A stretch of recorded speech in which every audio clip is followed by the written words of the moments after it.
এক ব্যস্ত রাস্তায় মোস্তাফিজুর রহমান তাড়াহুড়ো করে চলছিলেন। হঠাৎ পিছন থেকে বাচ্চাদের খেলা করা একটি বল তার পায়ে এসে লাগে।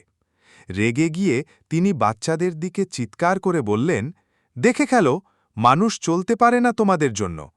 সব বাচ্চা ভয় পেয়ে চুপ হয়ে গেল, কিন্তু একজন ছোট ছেলে এগিয়ে এসে খুব শান্তভাবে বলল, চাচা, দুঃখিত, আমরা ভুল করেছি, ক্ষমা করবেন।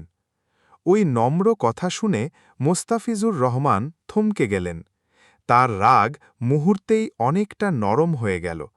তিনি বললেন, বাবা, তোমার এই দুঃখিত শব্দটাই আমাকে শেখালো, রাগ কমাতে শক্তি লাগে না, লাগে ভদ্রতা। ছেলেটা হেসে বলল, চাচা, মা বলেন ভুল হলে ক্ষমা চাইতে লজ্জা নেই, বরং সাহস লাগে। শুনে মোস্তাফিজুর রহমান ছেলেটার মাথায় হাত রেখে বললেন, আজ তুমি আমাকে নতুন শিক্ষা দিলে। এখান থেকে আমাদের শিক্ষা হল, রেগে থাকা খুব সহজ, কিন্তু নম্র হওয়া সেটাই প্রকৃত শক্তি। একটি ক্ষমা বড় ঝগড়া থামাতে পারে, অনেক সম্পর্ক বাঁচাতে পারে।